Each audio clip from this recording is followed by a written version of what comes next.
Neighbors I talked to today are the most shocked of all that this house right on their street had that many animals in it. And it continues. Me, Pack C, can also take $20 from Pack A.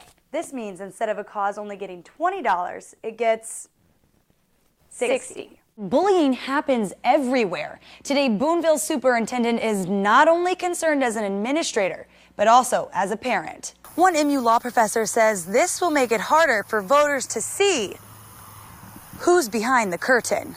A common misconception is that President Trump is the first president to take a strong immigration stance. 127 degrees inside the car right now, and that's only about 10 minutes or so. This is an accessible restroom stall. Now, the ADA requires an inward swinging door. Deportation, immigration, seeking asylum. These concepts can be tough to truly understand.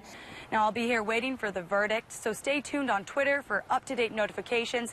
Before today, law required offenders to be on the registry for life. Another change that comes today includes a system placing sex offenders on different levels, 1 through 3, based on the seriousness of their crime. I talked to one mom who says it's not okay for these red dots to start disappearing. And my family, I think if we could, we all want to keep our kids in a bubble and protect them.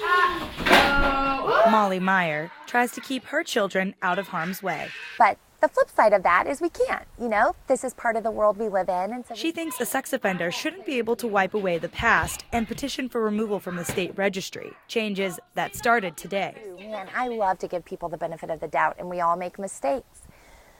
But some mistakes are just bigger than others. But Boone County Sheriff's Department Major REDDIN says families shouldn't overreact to the changes. The offender registry itself has never prevented a single crime. He says the registry is just a list this mom finds valuable. I think we live in a day and age where we have information at our fingertips, and I think people should be informed.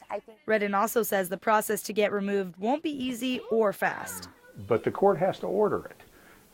It can't be just a matter of, hey, I've been good for this period of time, take me off the list. It's now in the hands of the court. I talked to 2 different therapists in Columbia who used to work for the Department of Corrections with sex offenders, and they both say for offenders who have committed these sexual crimes, it's unlikely they can change their behavior because it's a deep-rooted issue. He says, while items are simply material things, it's still shocking to walk through a once full house and be able to see right through the building. Windows busted out, ceiling exposed, a house gutted. Fire alarms were going off. I jumped up, I ran for the kitchen. There was smoke and there was fire everywhere. And I just breathed it all in and just collapsed. And there was nothing I could do. Joe Gray says his 13-year-old Langdon is a hero. His little brother sleeps in the same room. He saw smoke, he grabbed him. He went to the other bedroom where my daughter was sleeping and grabbed her up. The Fulton Fire Department says the damages are worth about $100,000, but Gray says the things his family and especially his daughter lost are priceless. She doesn't have any toys anymore. And she lost her num-num, so. Is that her special toy? It's her pacifier. Last night, the American Red Cross was able to put the mother and the children in a hotel for the evening. The father chose to stay right here in his backyard in this tent. Gray says staying was part of his grieving process. I didn't want to leave. Only a few hours after the fire, a community Facebook page filled with comments to start a donation drive. Fulton Middle School is donating school supplies and is hosting the drop-off location for donations. A representative for Fulton Public Schools says, quote, Fulton Public Schools has a great big heart and we will do all that we can to help their family. Now, Gray is focusing on his kids. Their toys are all gone. Their diaper bags burned up. Her crib's burned up. It's all gone. A lot of loss. It should all work out.